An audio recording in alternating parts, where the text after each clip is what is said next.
भाई और बहनों, आज मैं आपको बताने जाता हूँ एक बहुत ही जरूरी टॉपिक पे। ये टॉपिक है कि जन्म से लेकर मोक्ष तक सारे रहस्य कुंडली में छुपे हुए हैं। आज मैं आपको वो बताने जा रहा हूँ। आप बहुत ध्यान से देखो इसको।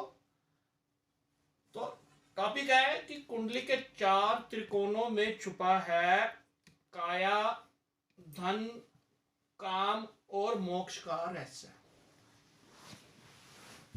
अगर आपकी कुंडली में सब पता चल जाता है कि इंसान पैदा हुआ है, पैदा होने के बाद कर्म, कर्म के बाद मृत्यु, मोक्ष कैसा है, क्या मिलेगा, आज मैं ये आपको बताने जा रहा हूं। अब बहुत ध्यान से देखो इसको और बहुत ध्यान से सुनो। तो 4 त्रिकोण है, ये कुंडली बनी हुई है। अब इसमें 4 त्रिकोण कौन कौन से हैं, उनको क्या बोलते हैं? तो सबसे पहला त्रिकोण है धर्म त्रिकोण। धर्म त्रिकोण कौन सा है? लगन, फर्स्ट हाउस, फिफ्थ हाउस और नाइन्थ हाउस, इसको बोलते हैं धर्म त्रिकोण। दूसरा त्रिकोण है अर्थ त्रिकोण। अर्थ त्रिकोण कौन कौन सा है? दूसरा भाव, छठा भाव और 10वां भाव, इसको अर्थ त्रिकोण बोलते हैं। तीसरा त्रिकोण है काम त्रिकोण। काम त्रिकोण कौन कौन सा है? तीसरा भाव, 7वां भाव और 11वां भाव, इसको काम त्रिकोण बोलते हैं। और चौथा त्रिकोण कौन सा है? मोक्ष त्रिकोण। तो मोक्ष त्रिकोण कौन कौन से घर है? इसके भाव हैं चौथा भाव, 8वां भाव और 12वां भाव, ये मोक्ष त्रिकोण। तो 4 त्रिकोण है ये। इन 4 त्रिकोणों में ही पूरी जिंदगी का रहस्य छुपा है। अब वो मैं आपको बताने जा रहा हूं कैसे। तो जन्म कुंडली के को 12 भावों को 4 त्रिकोण होते हैं और एक त्रिकोण 3 भागों से बनता है, वो मैंने आपको समझा दिया। तो सबसे पहले ले लेते हैं धर्म त्रिकोण को। यहां से हमारी जिंदगी की यात्रा शुरू होती है। तो धर्म त्रिकोण का भाव है 1, 5 और 9वां भाव। यह जन्म क्यों मिला है और पूर्व जन्म में हम क्या थे और इन सब जन्म में हम क्या करेंगे, तो ये है धर्म त्रिकोण। तो पहला भाव कौन सा है? ये। इस भाव से हमें पता चलती है कि हमें कौन सी काया मिलेगी, कैसी काया मिलेगी और उसमें कितना बल है। अगर ये भाव स्ट्रॉन्ग है तो हमें अच्छा मिलेगा, अगर हमें ये स्ट्रॉन्ग नहीं है तो हमें अच्छी काया नहीं मिलेगी, उसमें इतना ज्यादा बल नहीं होगा। अब प्रत्येक त्रिकोण में ये डिसाइड है कि अगर अच्छे ग्रह बैठे हुए हैं तो वो अच्छा फल देंगे, और अगर अच्छे ग्रह नहीं बैठे हुए हैं तो हमें उसकी कोशिश करनी चाहिए, उसको ठीक करना चाहिए। 5वां भाव, 5वां भाव है ये वाला, ठीक है। गुणों और क्षमताओं का प्रदर्शित करता है कि हमारे में कितने गुण हैं और कितने हमारी भी क्षमता है, ये वाला भाव प्रदर्शित करता है। और जो हमने पिछले जन्म में कर्म किए हैं उसको भी ये भाव बताता है। इस भाव में ये एजुकेशन का भी होता है और पिछले जन्म का भी बताता है। तो यहाँ हमें हमारे गुण और क्षमता होंगे। अगर यहाँ अच्छे ग्रह नहीं है तो समझ लो आपकी एजुकेशन अच्छी नहीं है या इतनी अच्छी क्षमता नहीं है आपके, और आपके पिछले जन्म के ग्रह अच्छे नहीं थे। तो ये उस चीज को दर्शाता है। यहां से शुरू होती है जिंदगी, यहां फिर एजुकेशन। उसके बाद 9वां भाव, ये धर्म त्रिकोण। धर्म त्रिकोण में बताता है कि हम कितने अंतर्ज्ञानी हैं और हमें भाग्य में से क्या मिलेगा। भाग्य हमारा कितना कमजोर है या कितना मजबूत है, हमें कम प्रयासों से ज्यादा चीजें मिलेंगी या बहुत प्रयास करने के बाद भी कम चीजें मिलेंगी। तो ये 1, 2, 3, ये 3 काम हो गए। इसके बाद आया था अर्थ त्रिकोण। अर्थ का मतलब है कि हम जिंदगी में क्या करने आए हैं, क्या मकसद है और हम क्या कर्म करेंगे। तो ये दूसरे, छठे और 10वें भाव से प्रदर्शित होता है। दूसरा भाव जीवन के लक्ष्य को प्राप्त करने के लिए धन अर्थात अर्थ की आवश्यकता होती है। ये वाला भाव बताता है कि इस भाव में कितनी ताकत है आपकी, आप धन को, जीवन को चलाने के लिए, धन कमाने के लिए कितना आपके अंदर ताकत है, वो ये भाव बताता है।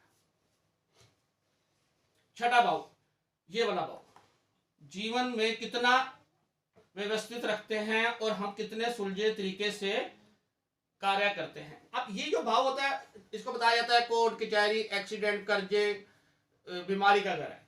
अब ये जो लाइन है ये आपको समझनी पड़ेगी कि हम अपने जीवन को कितने व्यवस्थित तरीके से चलाते हैं और हम अपने कार्यों को कितने सुलझे तरीके से चलाते हैं। अगर हम गलत डिसीजन लेते हैं, चाहे वो हेल्थ का हो, हम हेल्थ की केयर नहीं करते, या हम बिजनेस करते हैं, काम करते हैं, तो हम अपने पैसे का सही उपयोग नहीं करते, तो हम इस घर में फंस जाएंगे।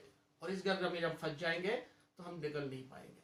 तो ये वाला जो घर है, इसमें समझना चाहिए कि इस घर का हमने कैसे चलाना है। हमने जिंदगी को बहुत व्यवस्थित तरीके से चलाना है और कार्यों को बहुत सुलझे तरीके से करना है। अब ये 10वां भाव, ये भी इसका त्रिकोण, अर्थ त्रिकोण, हमारे कार्यों को दिखाता है कि हम समाज में क्या करते हैं, या कार्य क्षेत्र, उसे कार्य क्षेत्र कहलाता है, और यह धन से का स्रोत बनाता है। ये हमारा कर्म स्थान, कि हम क्या कार्य कर रहे हैं, नौकरी कर रहे हैं, पेशा कर रहे हैं, व्यवसाय कर रहे हैं, जो भी कर रहे हैं वो ये घर दिलाता है, और इससे ही हमारे धन का स्रोत बनता है। तो ये 3 घरों का भी आपको पता चलेगा। अब मैं आपको बताता हूं काम त्रिकोण के बारे में। तो आपको ये मैंने बता दिया है, आप ध्यान रखना। तो काम त्रिकोण, तीसरा, 7वां और 11वां भाव, तीसरा, 7वां और 11वां भाव काम त्रिकोण। तो तीसरा भाव, धन प्राप्त करने के बाद हम धन का उपयोग अपनी इच्छाओं की पूर्ति के लिए करते हैं। तीसरा भाव हमें इसी की प्रेरणा में बल देता है। तो तीसरा भाव होता है पराक्रम का, प्रेरणा का और बल का, कि जब हम धन प्राप्त करते हैं तो हम फिर हमारी इच्छाएं जागती हैं, और हम उन इच्छाओं को पूर्ता करने के लिए तीसरे भाव की वो हमें प्रेरणा और बल देता है कि हमने कैसी इच्छाएं, अपने कैसी प्रेरणा है हमारे पास। उसके बाद 7वां भाव, जब धन कमा लेते हैं तो 7वां भाव, इच्छाएं हमारी जाग जाती हैं, तो 7वां भाव में कामेक्षा की ओर ले जाता है, जिसमें हम जीवन साथी को प्राप्त करते हैं, और यह भाव हमें लोगों की तरफ आकर्षित भी करता है, दूसरे लोगों की तरफ। तो जब हम धन कमा लेते हैं, धन कमाने के बाद हमारी इच्छाएं जागती हैं, इच्छा जागने के बाद हम कामेक्षा की तरफ जाते हैं, और वो हमें जीवन साथी को देता है, और जीवन साथी के अलावा अन्य लोगों की तरफ भी हमें ये आकर्षित करता है, वो हमारा 7वां भाव होता है। 11वां भाव, यह भाव हमें लक्ष्य की तरफ ले जाता है, जिससे हम लाभ प्राप्त करते हैं, उसके लिए हम संसार में से जुड़ना पड़ता है। अब इसको भी समझ लो कि 11वां भाव, लाभ कैसे प्राप्त करेंगे, हम काम करेंगे तो लाभ कैसे प्राप्त करेंगे, तो उसके लिए हमें लोगों से जुड़ना पड़ेगा, हमें दूसरे लोगों के संपर्क में आना पड़ता है, और तभी हम लाभ प्राप्त करते हैं। तो वो 11वां भाव में छुपा होता है। तो काम त्रिकोण के बारे में भी होगा। अब आते हैं मोक्ष त्रिकोण। मोक्ष त्रिकोण चौथा, 8वां और 12वां भाव होता है, मैंने बताया आपको पीछे भी। तो चौथा भाव, मोक्ष का मतलब है बंधनों से छुटकारा। चौथा भाव बताता है कि सत्य बाहरी संसार में नहीं, बल्कि हमारे मन में छुपा हुआ है।